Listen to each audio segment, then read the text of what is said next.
하루의 이 시간 함께 은혜 받으실 하나님 말씀은 열왕기하 9장 30절부터 37절까지의 말씀입니다. 열왕기하 9장 30절부터 37절까지의 말씀 다 함께 한 목소리로 합독하시겠습니다. 예후가 이스라엘에 오니 이세벨이 듣고 눈을 그리고 머리를 꾸미고 창에서 바라보다가 예후가 문에 들어오매 이르되 주인을 죽인 너 시므리여 평안하냐 하니 예후가 얼굴을 들어 창을 향하고 이르되 내 편에 될 자가 누구냐 하니 두어 내시가 예후를 내다보는지라 이르되 그를 내려 던지라 하니 내려 던짐에 그의 피가 담과 말에게 튀더라. 예후가 그의 시체를 밟으니라. 예후가 들어가서 먹고 마시고 이르되 가서 이 저주받은 여자를 찾아 장사하라. 그는 왕의 딸이니라 하매 가서 장사하려 한즉 그 두 골과 발과 그의 손 외에는 찾지 못한지라. 돌아와서 전하니 예후가 이르되 이는 야훼께서 그종 기셉 사람 엘리야를 통하여 말씀하신 바라. 이르시기를 이스라엘 토지에서 개들이 이세벨의 산을 먹을지라. 그 시체가 이스라엘 토지에서 거름같이 밭에 있으니 이것이 이세벨이라고 가리켜 말하지 못하게 되리라 하셨느니라 하였더라. 아멘. 네, 저는 오늘 본문의 말씀을 근거로 예후를 통한 하나님의 심판, 예후를 통한 하나님의 심판이라는 제목으로 함께 귀한 은혜의 시간을 나누기 원합니다. 네, 여러분, 오늘 본문은 하나님께서 북이스라엘의 장군인 예후를 통하여서 이세벨을 향한 심판의 내용을 알려주고 있습니다.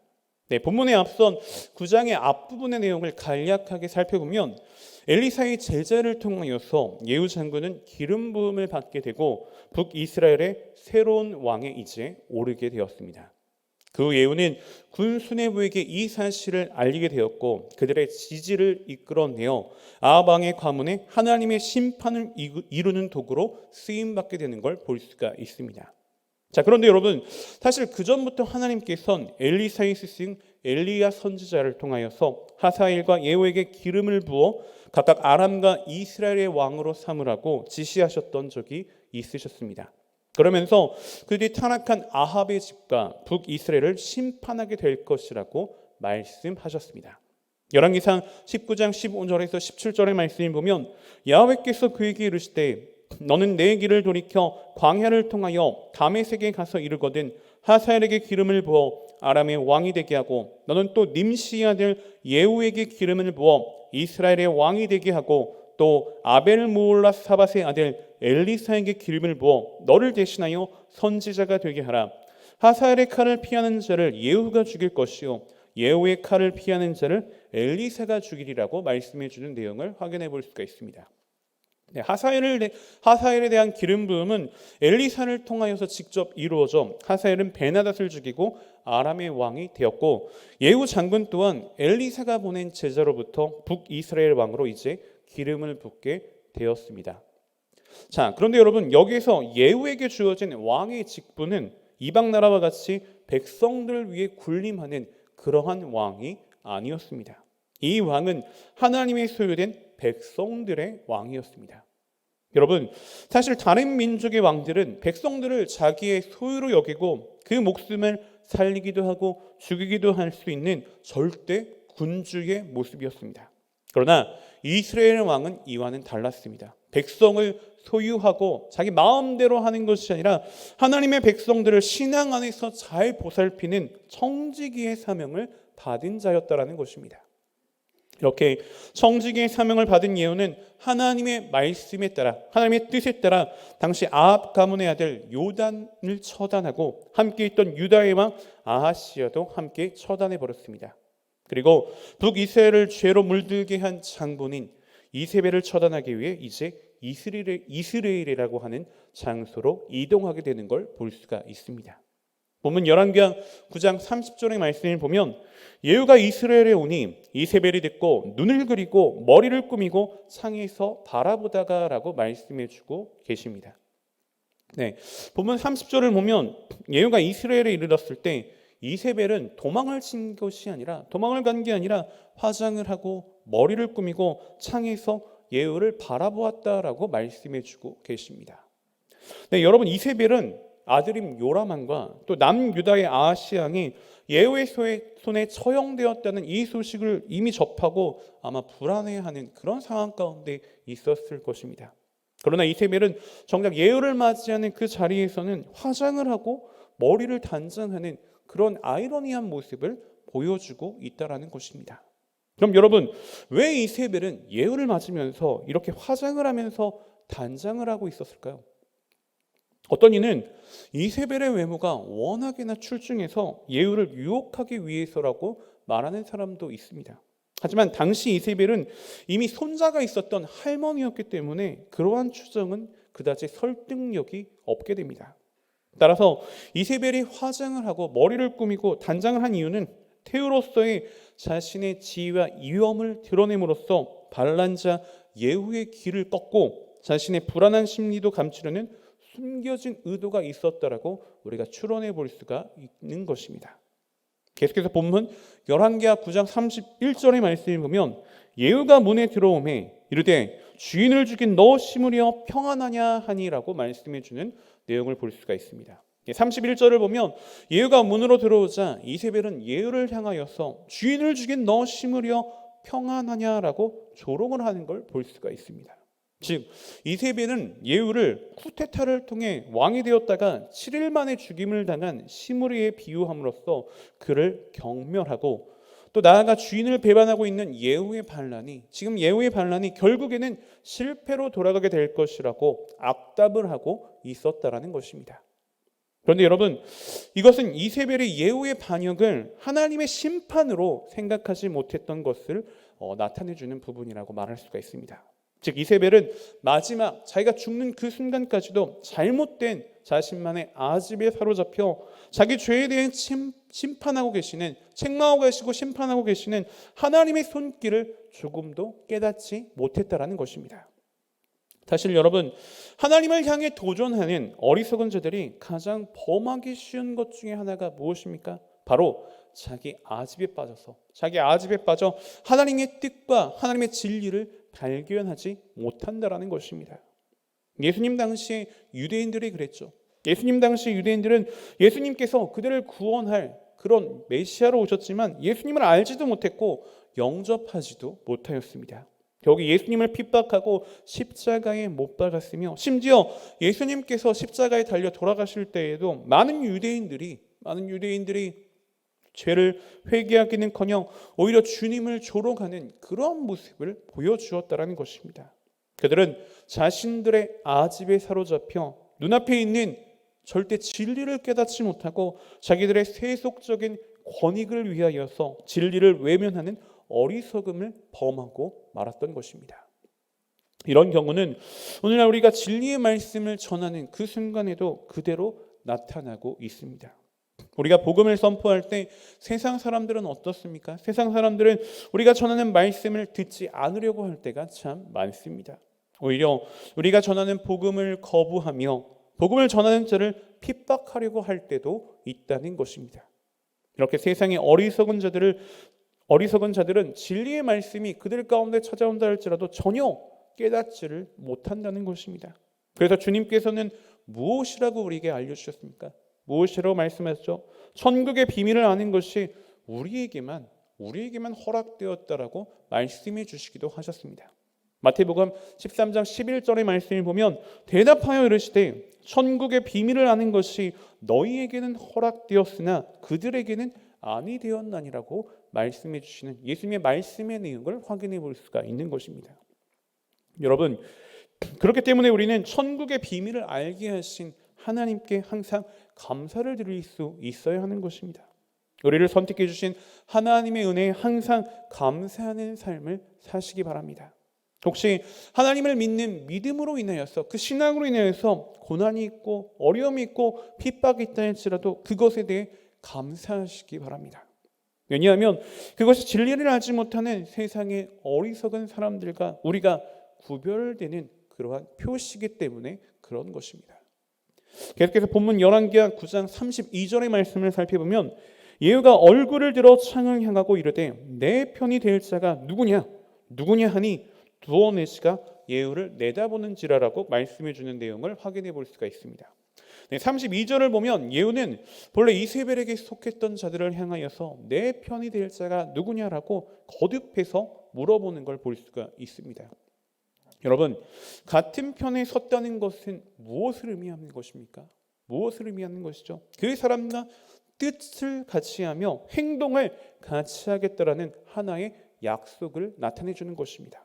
따라서 예후가 자기의 편에 설 자를 찾았다라고 하는 것은 우상을 숭배하는 악을 행하는 이세벨을 멸하고 하나님의 뜻을 따를 자를 찾은 것과 같다는 것입니다. 그런데 여러분, 이렇게 하나님의 편에 설 자를 찾은 것은 이전에도 그랬습니다.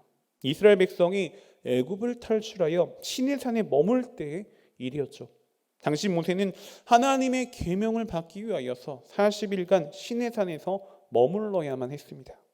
그러자 시내산 아래 이스라엘 백성들은 어떻게 했습니까? 그 백성들은 어떻게 하였나요? 출애굽기 32장 1절에서 4절의 말씀을 확인해 보면 백성이 모세가 산에서 내려오미 더딤을 보고 모여 백성이 아론에게 이르러 말하되 일어나라 우리를 위하여 우리를 인도할 신을 만들라. 이 모세 곧 우리를 애굽 땅에서 인도하여 낸 사람은 어찌 되었는지 알지 못함이니라. 아론이 그들에게 이르되 너희의 아내와 자녀의 귀에서 금고리를 빼어 내게로 가져오라. 모든 백성이 그 귀에서 금고리를 빼어 아론에게로 가져가매 아론이 그들의 손에서 금고리를 받아 부어서 조각칼로 새겨 송아지 형상을 만드니 그들이 말하되 이스라엘아 이는 너를 애굽 땅에서 인도하여 낸 너희의 신이로다 하는지라라고 말씀해 주고 계시는 내용을 확인해 볼 수 있습니다. 여러분, 이스라엘 백성들은 모세에게 무슨 일이 일어난 것으로 생각하고 40일 동안 시내산에서 내려오지 않으니까 무슨 일이 일어났을 것으로 짐작하고 자신들을 인도할 신을 만들어내자고 어리석은 발언을 하는 걸 볼 수가 있습니다. 그리고 자신들의 금 장신구들을 모아다가 금송아지를 만들고 그 앞에서 제사를 지내며 악행을 저지르고 말았습니다. 그러자 하나님께서는 모세에게 다음과 같이 말씀하십니다. 출애굽기 32장 7절에서 8절의 말씀을 살펴보면 야훼께서 모세에게 이르시되 너는 내려가라. 내가 애굽 땅에서 인도하여 낸 내 백성이 부패하였도다. 그들이 내가 그들에게 명령한 길을 속히 떠나 자기를 위하여 송아지를 부어 만들고 그것을 예배하며 그것에게 제물을 드리며 말하기를 이스라엘아 이는 너희를 애굽 땅에서 인도하여 낸 너희의 신이라 하였도다라고 말씀해 주는 내용을 확인해 볼 수 있습니다. 하나님으로부터 이 사실에 대해서 들은 모세는 급히 시내산을 내려오게 됩니다. 그리고 금송아지를 부수어 가루를 만들고 물에 부은 다음 이스라엘 백성들로 하여금 마시게 하였습니다. 그런 다음 이스라엘 백성들을 향해 야훼의 편에 선 자, 하나님의 편에 선 자는 다 자기에게 나아오라고 명령했습니다. 사랑하는 여러분, 하나님께서는 예전이나 지금이나 하나님의 편에 설 자를 찾고 계십니다. 즉 하나님께서는 오늘도 사탄의 세력에 대항하여서 하나님의 뜻을 펼칠 사람을 간절히 찾고 계신다라는 것입니다. 여러분, 우리가 살고 있는 이 세상은 어떻습니까? 이 세상은 어떤가요? 사탄의 권세 아래 있고 여전히 많은 사람들이 사탄의 편에 서 있습니다. 그들은 사탄의 편에 서서 사탄이 주는 혜택을 누리면서 사탄을 따라 악행을 저지르고 있습니다. 이러한 상황에서 하나님께서는 당신의 편에 서서 사탄의 세력을 피하고 당신의 뜻을 이룰 하나님의 사람을 찾고 계신다라는 것입니다. 물론 하나님의 편에 선다라는 것은 매우 위험한 일일 수도 있습니다. 왜냐하면 우리가 하나님의 편에 서게 되면 사탄의 세력들이 우리를 가만히 놔두지 않기 때문에 그렇죠. 그러나 여러분, 우리가 하나님의 편에 선다는 것은 하나님의 보호를 받는 것도 동시에 의미하는 것입니다. 하나님께서는 당신의 편에 서서 당신의 뜻을 수행하는 사람을 결코 그대로 가만히 내버려 두지 않으시는 것이죠. 그리고 더욱 중요한 사실은 무엇입니까? 더욱이 중요한 사실은 하나님과 사탄의 세력 사이의 영적인 전쟁은 반드시 하나님의 승리로 끝이 나게 되어 있다는 것입니다. 계속해서 열왕기하 9장 33절의 말씀을 보면 이르되 그를 내려 던지라 하니 내려 던짐에 그의 피가 담과 말에게 튀더라. 예후가 그의 시체를 밟으니라라고 말씀해 주고 계십니다. 여러분, 이세벨은 북이스라엘의 왕비였고 지금은 태우로서 많은 신하들을 거느리고 있었습니다. 그럼에도 불구하고 이세벨은 자기의 신하에게 배신을 당하여서 창문으로 던져져야만 하는 비참한 최후를 맞았으며 악인 중에 악인으로 오늘날까지도 그 이름을 남기게 되었습니다. 그럼 여러분, 한 나라의 왕비이자 태우가 왜 이토록 왜 위와 같이 비참한 최후를 맞았고 또 악인의 꼬리표를 달아야만 했을까요? 그것은 바로 바알과 아세라 등 우상을 섬기는, 우상을 숭배하는 그런 죄를 저질러 버렸고 또 자신의 힘을 이용하여서, 자신의 힘을 악용하여서 무고한 나봇을 죽이고 포도원을 빼앗는 아주 악한 비윤리적인 그러한 삶을 살았기 때문인 것입니다. 계속해서 열왕기하 9장 34절에서 37절까지 말씀을 보면 예후가 들어가서 먹고 마시고 이르되 가서 이 저주받은 여자를 찾아 장사하라. 그는 왕의 딸이니라 하며 가서 장사하려 한즉 그 두굴과 발과 그의 손 외에는 찾지 못한지라. 돌아와서 전하니 예후가 이르되 이는 야훼께서 그종 기셉 사람 엘리야를 통하여 말씀하신 바라. 이르시기를 이스라엘 토지에서 개들이 이세벨의 살을 먹을지라. 그 시체가 이스라엘 토지에서 거름같이 밭에 있으리니 이것이 이세벨이라고 가리켜 말하지 못하게 되리라 하셨느니라 하였더라라고 말씀해 주는 내용을 우리는 확인해 볼 수가 있습니다. 자, 여기에 보면 이세벨은 너무나도 처참한 최후를 맞이하여야만 했습니다. 그녀는 산채로 창밖에 던져져야만 했고 뇌진탕과 탈장 등으로 인해 죽어야만 했습니다. 그런데 예후가 왕의 딸이라는 그의 신분을 고려해서 장세를 지내주고자 했죠. 장세를 지내주고자 그녀의 시신을 찾았을 때 그녀의 두개골과 손과 발 외에는 아무것도 찾을 수가 없었습니다. 그 이유는 무엇입니까? 무엇 때문이죠? 개들이 와서 이세벨의 시체를 다 먹어버렸기 때문에 그렇던 것입니다. 여러분, 이러한 참혹한 결과, 끔찍한 결과는 이세벨이 하나님께서 주신 회개의 기회를 날려버리고 계속적으로 우상 숭배와 악행을 저지르는 데 대한 하나님의 엄중한 심판이었던 것입니다. 하나님께서는 엘리야를 갈멜산에서 승리하게 하심으로 당신의 능력을 이세벨에게 보이시고 회개의 기회를 주셨습니다. 또 그의 남편 아합 왕이 큰 죄를 범하였지만 회개하면서 겸비함을 보였을 때 심판을 연기해 주셨죠. 심판을 연기하심으로 회개하면 비록 아주 큰 죄악 가운데 죄인이라 할지라도 큰 악인이라고 할지라도 용서의 가능성이 있다는 것을 이세벨에게 분명히 하나님은 보여주셨습니다. 하지만 이세벨은 하나님께서 주신 이 모든 회개의 기회를 날려버렸고 모두 상실해버렸고 그 시체를 찾을 수 없을 만큼 처절한 비참한 최후를 맞이하여야만 했다라는 것입니다. 사랑하는 여러분, 하나님께서는 우리에게 회개할 수 있는 충분한 시간과 기회를 허락해 주십니다. 하지만 그 시간과 그 기회가 끝나버리게 되면 하나님의 엄중한 심판만이 따라온다는 것을 우리는 분명히 명심해야만 할 것입니다. 노아의 시대에도 하나님께서는 방주를 120년간 짓게 하심으로 홍수의 심판을 예고하시고 그들로 하여금 죄를 회개하고 돌이킬 수 있는 충분한 시간과 충분한 기회를 주셨습니다. 하지만 그들은 소중한 이 회개의 기회를 날려버리고 말았죠. 그러자 어떻게 되었습니까? 그들이 회개의 기회를 상실해버렸을 때 그들을 기다리고 있었던 것은 물속에 수장되어야만 하는 비참한 최후였다라는 것입니다. 여러분, 지금 이 시대는 어떤 시대입니까? 지금 이 시대는 어떤 시대인가요? 하나님의 심판이 기다리고 있는 그러한 시대입니다. 하나님의 심판은 단순한 경고로만 끝나는 것이 아니고 또 멀리 있는 것만이 아닙니다. 그러나 하나님의 심판이 임하기 전까지는 하나님께서 우리에게 주신 회개의 기회가 있는 것입니다. 여러분, 우리는 절대 이 기회를 놓쳐서는 안 될 것입니다. 또한 우리는 이 기회를 우리만 알고 우리만 받고 끝나는 것이 아니라 우리의 이웃 가운데에게도, 우리의 이웃에게도, 우리의 형제에게도, 우리 주변에 있는 사람들에게도 전할 수 있어야 하는 것입니다.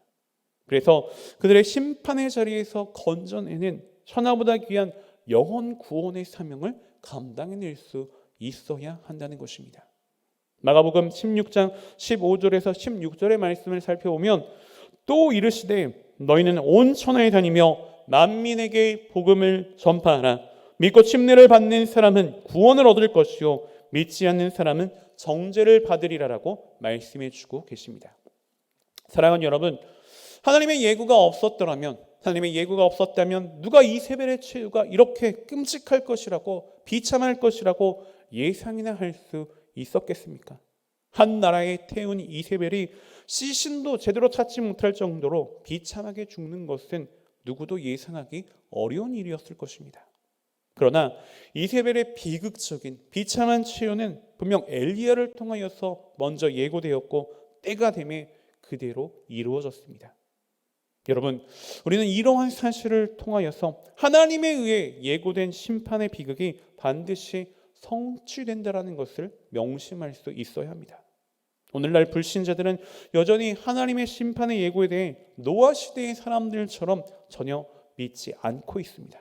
그러나 그들은 하나님의 심판이 도래하는 그날 자신들의 어리석음에 대해 가슴을 치게 될 것입니다. 여러분, 우리는 절대 이러한 어리석은 자가 되어서는 안 될 것입니다. 우리는 하나님께서 주신 회개 기회를 절대 놓치지 말아야 할 것이고 또 이 기회를 우리만 알고 끝나는 것이 아니라 주변 사람들에게, 우리의 이웃에게 전할 수 있어야 할 것입니다. 그리하여 하나님의 은혜 안에 거하며 하나님께 기쁨과 하나님께 영광을 올려드릴 수 있는 우리 모두가 되어야만 할 것입니다. 하나님께 기쁨과 하나님께 영광을 올려드릴 수 있는 저와 여러분, 우리 모두가 되시기를 주님의 이름으로 소원하고 축복하며 말씀을 마치겠습니다. 기도드리시겠습니다. 하나님의 사랑과 정의가 풍성하신 참 좋으신 하나님, 오늘도 말씀을 통하여 깨달음을 주시니 감사드립니다. 오늘 말씀을 통해 예후를 통한 하나님의 심판을 보게 되었습니다. 우리를 사랑하시어 우리에게로 수많은 회개의 기회가 있음을 우리가 절실히 깨닫게 하시고 이 기회를 놓치지 않고 이 기회를 살려 주님의 마음에 합한 자가 되게 하시고 또한 이 진리의 복음을 전하는 귀한 사명을 감당하는 지혜로운 우리 모든 성도님들이 될 수 있도록 주님 인도하시고 역사하시고 축복하여 주시옵소서. 거룩하신 하나님, 이제 또 저희가 정성껏 준비한 예물을 주님 앞에 드립니다. 들어지는 모든 손길 가운데 한없는 주의 은혜와 사랑으로 가득히 채워주시고 이 예물이 쓰여지는 모든 것 가운데 그리스도의 영광만이 아름답게 드러나게 하여 주시옵소서. 감사드리며 모든 말씀 따라 역사하시는 나사렛 예수 그리스도를 받들어 감사하며 간절히 기도 올리옵나이다. 아멘.